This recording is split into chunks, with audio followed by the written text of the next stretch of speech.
السلام عليكم ورحمة الله وبركاته. إن الحمد لله نحمده ونستعينه ونستغفر ونعوذ بالله من شرور أنفسنا ومن سيئات أعمالنا من يهده الله فلا مضل له ومن يضلل فلا هادي له وأشهد أن لا إله إلا الله وأن محمدًا عبده ورسوله أما بعد. கண்ணியத்திற்குரிய எல்லாமல்ல அல்லாஹுவின் நல்லடியார்களே, அல்லாஹுடைய கிருபையினால் புனிதம் நிறைந்த ரமலானுடைய மாதத்திலே கடைசி 10 இரவுகளில் முதல் ஒற்றைப்படை இரவாகிய 21வது இரவை நிறைவேற்றியவர்களாக, இந்த நோன்பை நோற்றவர்களாக லுகர் தொழுகைக்கு பிறகு நடத்தப்படக்கூடிய இந்த மிஷ்காத் தொகுப்பில் நாமெல்லாம் தற்பொழுது பங்கெடுத்திருக்கின்றோம்.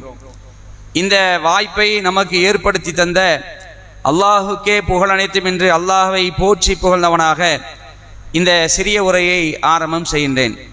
அன்புக்குரிய சகோதரர்களே, கடந்த 20 நாட்களாக நபிகளாருடைய நற்பண்புகள் என்ற தலைப்பில் நாம் ஏராளமான செய்திகளை பார்த்து வந்தோம். இன்றிலிருந்து அல்லாஹுடைய தூதர் ஸல்லல்லாஹு அலைஹி அவர்கள் சில முன்னறிவிப்புகளாக சில செய்திகளை நமக்கு சொல்லியிருக்கிறாங்க. அதில் ஏராளமான முன்னறிவிப்புகளை ரசூலுல்லாஹ் நமக்கு சொல்லியிருக்கிறாங்க. அதில் பிரதானமாக சில முன்னறிவிப்புகள் என்னன்னு கேட்டிங்கன்னு சொன்னால், இந்த உலகத்துடைய அழிவு நாளுக்கு முன்னால் இந்த அண்ட சராசரம் ஒரு நாள் கண்டிப்பாக அழியும். இந்த உலகத்துடைய அழிவுக்கு முன்னால் இந்த உலகத்தில் ஏராளமான சில அடையாளங்கள் நடைபெறும் என்று ரசூலுல்லாஹ் சொல்லியிருக்கிறாங்க. அல்லாஹ் அவர்களுக்கு அறிவித்து கொடுத்தான். அந்த அறிவிப்புகளை ரசூலுல்லாஹ் நினைச்சாங்க நமக்கு சொல்லித்தராங்க. இது மாதிரியான சில முன்னறிவிப்புகளை இன்ஷா அல்லாஹ் வரக்கூடிய காலங்களில் நம்ம பார்க்க இருக்கிறோம். உலகம் அழியும் அப்படிங்கிறது எல்லாருமே நம்பி இருக்கிறாங்க, அப்படி தானே? எல்லாருமே நம்பி இருக்கிறாங்க கண்டிப்பாக அழியத்தான் செய்யும் அப்படின்ட்டு. ஆனால் அது எப்போ அழியுங்கிறது யாருக்கும் தெரியாது. ஆனால் அப்பப்போ என்ன செய்வாங்க, இப்போ அழிஞ்சிரும் அப்போ அழிஞ்சிரும் சொல்லுவாங்க. 2012 அழின்னு சொன்னாங்க. 1990கள் இருக்கும் பொழுது 2000 வந்து அழிஞ்சிடும் அப்படின்னாங்க. அதே மாதிரி 2000 வந்து அழியலை. அதே மாதிரி 2000 என்ன சொன்னாங்கன்னா 2012 அழியும் அப்படின்னாங்க. அதனாலேயே ஒரு 2012 ஒரு திரைப்படத்தை எடுத்து என்ன பண்ணாங்க, உலகம் அழிகிற மாதிரி பெரிய சுனாமி பெரிய பூகம்பெல்லாம் வர மாதிரி காட்டினாங்க. அதெல்லாம் பார்த்து என்ன செஞ்சாங்க, இப்படி தான் அழியுமா அப்படின்னு நினைச்சாங்க. ஆனால் 2012 உலகம் அழியல. இந்த 2024 12 வருஷம் ஓடி போச்சு. இப்பவும் கிளம்பி இருக்கிறாங்க 2050 அழிஞ்சிரும், ஹிஜ்ரி 1500 உலகம் அழிஞ்சிரும் அப்படிங்கிற மாதிரி ஒரு புதுசான ஒரு இதெல்லாம் வந்து அப்பப்போ சொல்லிட்டு இருப்பாங்க. உலகம் எப்போ அழியுங்கிறது யாருக்குமே தெரியாது. ஈவன் யார் உள்படன்னு கேட்டீங்கன்னு சொன்னால் ரசூலுல்லாஹ் உள்பட அல்லாஹுடைய தூதருக்கு என்ன தெரியாது, உலகம் எப்போ அழியும் தெரியாது. இந்த உலக அழிவு நாள், இந்த அண்ட சராசரத்துடைய அழிவு நாள் என்பது படைத்த இறைவனுக்கு மட்டும்தான் தெரியும். படைச்சது அவன் தானே, அவன் தான் எப்போ அழிப்பான்னு அவனுக்கு தான் தெரியும். அப்போ இதை வந்து இஸ்லாம் என்ன செய்கிறது, தெளிவாக சொல்லி காட்டுகிறது. அதே நேரத்தில் கண்டிப்பாக இந்த உலகம் அழியும். நாம் ஆளக்கூடிய இந்த காயில் பண்ணு கூட ஒரு நாளைக்கு இருக்காது. இன்னைக்கு பார்த்துட்டு காயில் பண்ணு பிரம்மாண்டமாக இருக்குன்னு நினைக்கிறோம், இது ஒன்றுமே இல்லாமல் போயிடும். ஏன் காயில் பண்ண என்ன, இந்தியாவை எடுத்துக்கங்க, அமெரிக்கா எடுத்துக்கங்க, ஒட்டுமொத்த அண்ட சராசரமே வானம் பூமி டோட்டலாக எதுவுமே இருக்காது, அல்லாஹ் மட்டும்தான் இருப்பான். அப்படி ஒரு நாள் நடக்க இருக்குது. இதை இன்னைக்கு சயின்ஸு கூட என்ன செய்கிறது, அதை வந்து நம்புது. ஆமாம், பூமியோட ஓட்டம் சூரியனுடைய ஓட்டம் இது மாதிரி இந்த மாற்றங்கள்லாம் பார்க்கும் பொழுது இது இருக்காது, நிலைக்காது, கண்டிப்பாக ஒரு நாள் அழியத்தான் செய்யணும்னு செய்கிறான். விஞ்ஞானமும் ஒப்புக்கொள்கிறான். அதைத்தான் திருக்குரானும் சொல்லுகிறது. அப்போ இந்த உலக அழிவு கண்டிப்பாக நடக்கும். அதே நேரத்தில் இந்த உலக அழிவுக்கு முன்னால் ஏராளமான அடையாளங்கள் வரும். அந்த அடையாளங்களை இங்கே பார்க்கும் பொழுது நினைச்சிங்க, ஆஹா உலகத்துக்கு ஒரு எண்டு இருக்கு, அந்த எண்டு வரப்போகுது அப்படின்னு நீங்கள் உணர்ந்து கொள்ளலாம். என்ன நினைச்சாங்க, அல்லாஹ்வுடைய தூதர் ஸல்லல்லாஹு அலைஹி வஸல்லம் அவர்கள் நமக்கு பல்வேறு சந்தர்ப்பத்தில் சொல்லியிருக்கிறாங்க. அதில் இன்னைக்கு ஆரம்பமாக என்ன செய்தியை பார்க்கறக்குன்னு சொன்னால், ஒரு முறை அல்லாஹ்வுடைய தூதர் ஸல்லல்லாஹு அலைஹி வஸல்லம் அவங்க மக்கள்கிட்ட பேசிட்டு இருக்கிறாங்க. இந்த செய்தி வந்து புகாரியில் பதிவு செய்யப்பட்டிருக்கு, ஆரம்பத்திலே பதிவு செய்யப்பட்டிருக்கு. 50வது செய்தியாக புகாரியில் 50வது இலக்கத்தில் பதிவு செய்யப்பட்டிருக்கு. ரசூலுல்லாஹ் மக்கள்கிட்ட பேசிட்டு இருக்கிறாங்க. அப்போ திடீர்னு ஒருத்தர் வராரு. பார்த்தா நல்ல ஆளு சூப்பராக இருக்கிறார். தலைலாம் நல்ல வாரி நல்ல ஆளு பெர்ஃபெக்டாக பக்காவா சூப்பரான ஒரு தோற்றத்தில் இருக்கிறார்.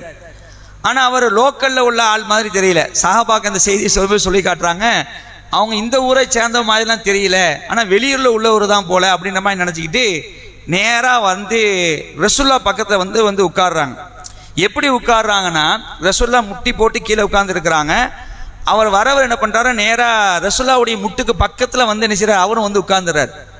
உட்கார்ந்து நான் உங்கள்கிட்ட சில கேள்வியெல்லாம் கேட்கணும் அப்படிங்கிறார். நான் உங்கள்கிட்ட சில கேள்வியெல்லாம் கேட்கணும், எனக்கு பதில் சொல்கிறீங்களா அப்படின்ற மாதிரி கேட்குறாங்க. ரசூல்லா தாராளமாக கேளுங்க, பதில் சொல்லுவோம் அப்படின்ற மாதிரி என்ன செய்கிறாங்க, அல்லாஹ்வுடைய தூதர் ஸல்லல்லாஹு அலைஹி வஸல்லம் சொல்கிறாங்க. அப்போ ஃபஸ்ட்டு ஒரு கேள்வியை கேட்குறார். இந்த கேள்வியில் தான் நமக்கு நிறைய விஷயங்கள் இருக்குது. இதெல்லாம் தான் இஸ்லாத்துடைய அடிப்படை. இஸ்லாம்னா என்ன, உலக அழிவு எப்போ, எல்லாமே இந்த செய்தியில் வந்துடுது. அப்போ அவர் கேட்குறாரு, மல் ஈமான் அப்படின்னு ஃபஸ்ட்டு கேள்வி கேட்குறார். மல் ஈமான், இறை நம்பிக்கை என்றால் என்ன அப்படின்னு கேட்குறார்.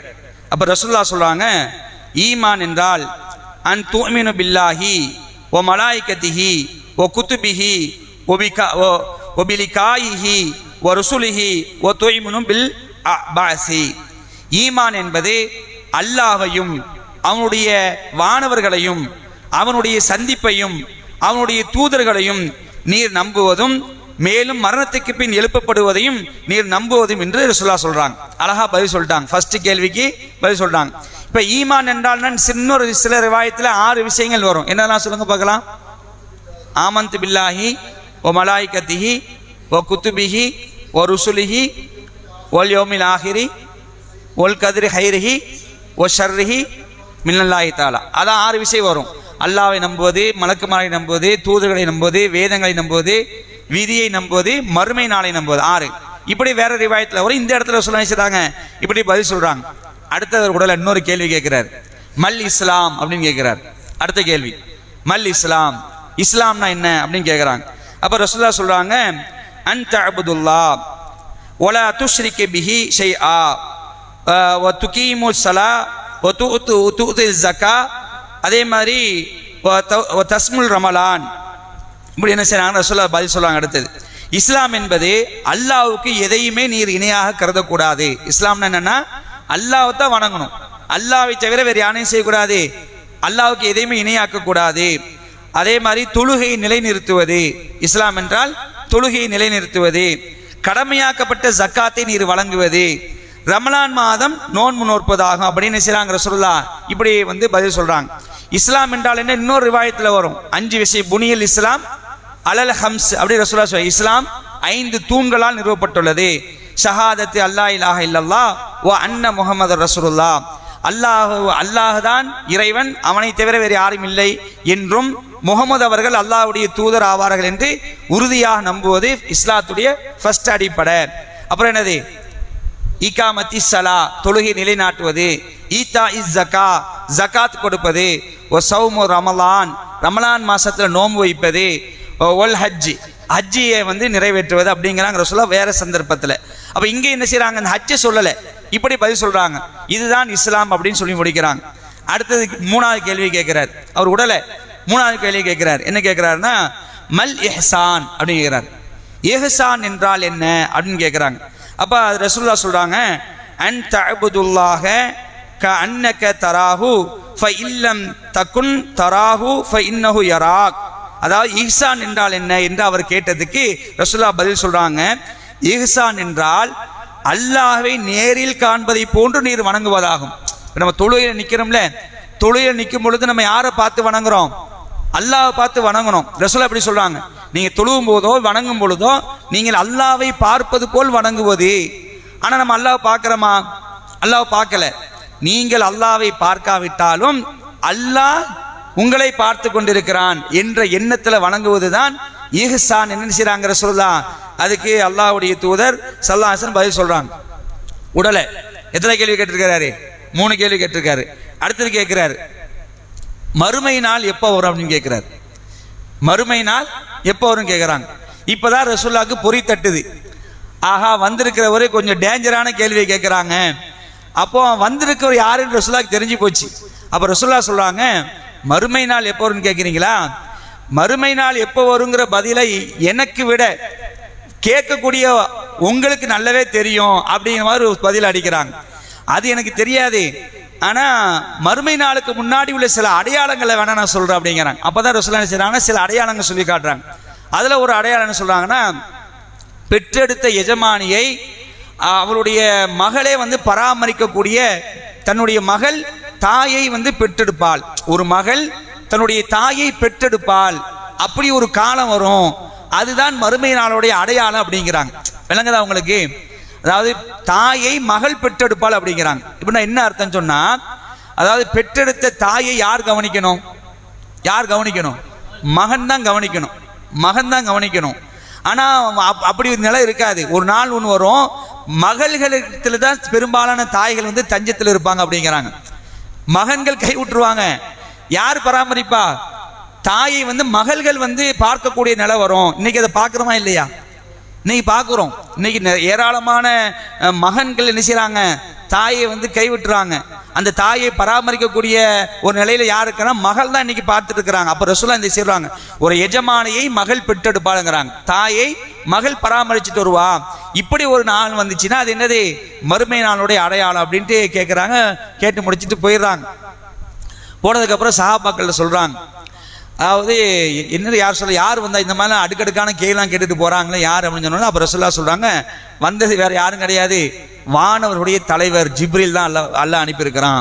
ஒரு மனித உருவத்தில் அல்லாஹ் ஜிப்ரீல் அவரை அனுப்பி இஸ்லாம்னா என்ன, ஈமான்னா என்ன, இஹ்சான்னா என்ன, மறுமை நாளுடைய அடையாளங்கள்லாம் என்ன, இப்படி அல்லாஹ் என்ன செஞ்சிருக்கிறான், ஜிப்ரீல் அவரை தான் வர வச்சு நமக்கு மார்க்கத்தை கற்றுக் கொடுத்துருக்கிறாங்கிறாங்க ரசூலுல்லாஹ். இல்லைங்கதான் உங்களுக்கு உன கேள்வி கேட்டால் தான் தெரியும், கேள்வி கேட்டு கேட்டு தான் நமக்கு வந்து ஒரு விடிவு பிறக்கும். அப்போ அந்த அடிப்படையில் என்ன செய்றாங்க ரசூலுல்லாஹ் இந்த செய்தியெல்லாம் சொல்லி காட்டுறாங்க. அன்புக்குரிய சகோதரர்களே, அப்போ இந்த அடிப்படையை நம்ம முதல்ல உணர்ந்திருக்கணும். மறுமை நாள் எப்போ வரும்னு கேட்குறாங்க. ரசூலுல்லாஹ் சொல்றாங்க, எனக்கு தெரியாது, வந்திருக்கிறவருக்கு தெரியாது எப்போ வரும்னு, அவருக்கும் தெரியாது தான், படைச்ச ரப்புக்கு மட்டும் தான் தெரியும். அதே நேரத்தில் சில அடையாளங்கள்லாம் வரும் அப்படின்னு நினைச்ச ரசூலுல்லாஹ் இந்த இடத்துல சில அடையாளங்கள் சொல்லி காட்டுறாங்க. இப்படி அல்லாஹ்வுடைய தூதர் ஸல்லல்லாஹு அலைஹி வஸல்லம் அவர்கள் சொன்ன ஏராளமான அடையாளங்களுக்கு இன்னைக்கு நம்ம நினைக்கிறோம், அதெல்லாம் கண் முன்னாடி நம்ம பார்த்துட்டு இருக்கிறோம். உதாரணத்துக்கு ஒன்று சொல்வதா இருந்தால், ஆடை அணிந்தும் பெண்கள் நிர்வாணமாக இருப்பாங்கன்னு நாங்கள் ரசூலுல்லாஹ்.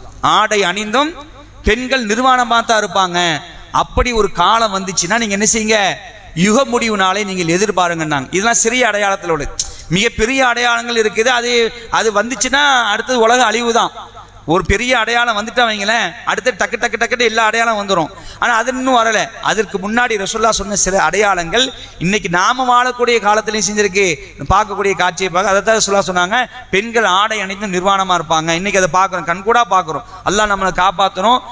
ஆடை கலாச்சாரம் என்பது அப்படியே குறைஞ்சிக்கிட்டே போகுது. ஒரு காலம் இருந்துச்சு, கண்ணியமான ஆடையாக இருந்துச்சு. சுடிதார் மாதிரி போடுவாங்களே, சுடிதார் போட்டு என்ன செய்வாங்கன்னா ஒரு சாலை ஒன்று அழகாக போட்டு இருப்பாங்க. அப்புறம் பார்த்தா அந்த சால் என்ன ஆகுது, அப்படி மேலே ஏறுது, அந்த சால் அப்படி மேலே ஏறுது. அப்புறம் பார்த்தா அந்த சால் காணும். அப்புறம் பார்த்தா கையில் இங்கே கொஞ்சம் கையை காணும், இருக்கா இல்லையா? அப்புறம் நெக்கு பெருசாயிடுச்சு. அப்போ இன்னைக்கு வெளியே போய் நம்மளால் போக முடியல. அல்லாஹ்வுடைய மேல் நம்ம ஊரே ஏராளமான மக்கள் வந்து ஃபர்தா போட்டுட்டு போறாங்கனாலும் பிரச்சனை இல்லை. இதை தாண்டி சில நகரங்களுக்கு போன வைங்களேன், அல்லாஹ் நம்மளை காப்பாற்றும். ரசூலுல்லாஹ் சொன்ன அந்த அறிவிப்பு கண்கூட வந்து நிறைவேறிருக்கு. அதாவது ஒரு பெண்ணுடைய ட்ரெஸ்ஸை ஒரு தீப்பெட்டிக்குள்ள வச்சிடலாமா, ஒரு பெண்ணுடைய ட்ரெஸ்ஸை, ஒரு பெண்ணுடைய ஆடையை ஒரு தீப்பெட்டிக்குள்ள வச்சிடலாம் அப்படிங்கிறான். அப்ப எந்த அளவுக்கு ஆடை சுருக்கம் வந்திருக்கு பார்த்தீங்களா? அதுதான் ரசூலுல்லாஹ் சொன்னாங்க, பெண்கள் ஆடை அணிந்தும் நிர்வாணமாக இருப்பார்கள். அப்படிப்பட்ட ஒரு காலத்தை நீங்க அடைஞ்சீங்கன்னு சொன்னா யுக முடிவு நாளை எதிர்பாருங்க ரசூலுல்லாஹ் சொன்னாங்க. இது மாதிரியான ஏராளமான சிறிய அடையாளங்கள்ல அல்லாஹ்வுடைய தூதர் அறிவிச்சிருக்கிறாங்க. அதெல்லாம் இன்ஷா அல்லாஹ் நிச்சயம் வரக்கூடிய காலங்களை பார்த்து தெரிந்து கொள்வோம். அன்புக்குரிய சகோதரர்களே, எது எப்படியோ மறுமை நாள் கண்டிப்பா வர இருக்குது. அதுக்கு முன்னாடி நாம என்ன செஞ்சு வச்சிருக்கிறோம், அதான் மறுமை நாள் வரும். அது இன்னும் எத்தனை ஆயிரம் வருஷம் நமக்கு தெரியாது. ஏன்னா ரசூலுல்லாஹ் சொல்லிட்டு போனாங்க, என்ன சொல்லி போனாங்கன்னா, நானும் மறுமையும் இவ்வாறு சேர்த்து அனுப்பப்பட்டிருக்காங்க. எப்படி இப்படி சேர்த்து காட்டுறாங்க, நானும் மறுமையும் இவ்வாறு இணைத்து அனுப்பப்பட்டிருக்காங்க. பக்கத்தில் ரொம்ப நெருங்கி விட்டது. ஆனால் ரசூலுல்லாஹ் வந்துட்டு போய் கிட்டத்தட்ட 1400 வருஷம் ஆச்சு. நமக்கு ஒரு கேள்வி கூட வரலாம், ரசூலுல்லாஹ் இப்படி சொல்லிட்டு போனாங்களே, ஆனால் 1400 வருஷம் ஆச்சு இன்னும் வரல அப்படின்னு நினைக்கலாம். இதெல்லாம் வந்து அல்லாஹ்வுடைய பார்வை என்னதான், நம்ம 1000 வருஷம் அல்லாஹ்வுடைய பார்வை எத்தனை நாள், ஒரு நாள். அப்போ ரசூலுல்லாஹ் வந்துட்டு போய் எத்தனை நாள் தான் ஆகுது, 1.5 நாள் தான் ஆகுது. 1400 வருஷம் வச்சு 1.5 நாள் தான் அல்லாஹ்வுடைய கணக்கு பிரகாரம். அப்போ இன்னும் எத்தனை 1000 வருஷம் போனால் கூட நமக்கு என்ன செய்யல, ஆட்சியப்படுறதுக்கு இது கிடையாது. 2000 3000 போனால் 4000 போனால் 5000 போனால் அது நமக்கு தெரியாது. அல்லாஹ் அது படைத்தவனுக்கு மட்டும் தான் தெரியும். ஆனால் அதுக்கு முன்னாடி நாம மூத்தாயிடுவோம். ஆனால் அதுக்கு முன்னாடி என்ன செய்வோம், கன்ஃபார்ம்டு நம்முடைய டெத்து இருக்கு.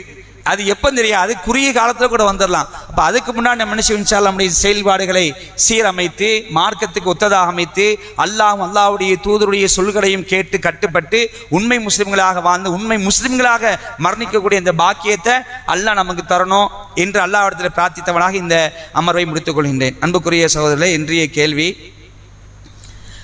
ரசூலுல்லாஹ்ட்ட அந்த மனிதர் 3 கேள்வி கேட்டாங்களே, 3 கேள்வி பிரதானமாக 3 கேள்வி. முதல்ல ஆரம்பத்தில் 3 கேள்வி. அந்த 3 கேள்வி என்ன, அந்த 3 கேள்விக்குள்ள பதில் என்ன சொல்லிட்டாங்க, சொல்லுங்க. ஈமான் என்னன்னு கேட்குறாங்க. சரி சரி, பதில் அதுக்கு பதில் வேணும்.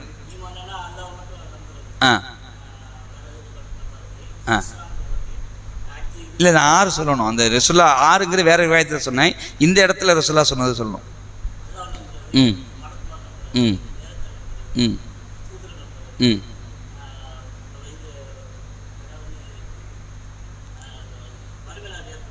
சரி, ஓகே. 5 அதான் சொன்னேன். வேற அடுத்து இஸ்லாம்னா ம் ம் ம் ம் அஜி சொல்ல அதில் இந்த அஜி. சரி சரி, 4 தான்.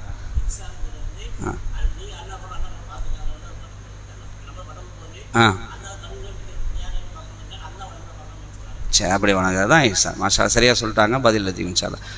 வாஹிர் தாவான் அல்ஹம்துலில்லாஹி ரப்பில் ஆலமீன். வஸ்ஸலாமு அலைக்கும் வரஹ்மத்துல்லாஹி வபரகாத்துஹு. சுப்ஹானக்கல்லாஹும்ம வ பிஹம்திக அஷ்ஹது அல்லா இலாஹா இல்லா அன்த. ஒரு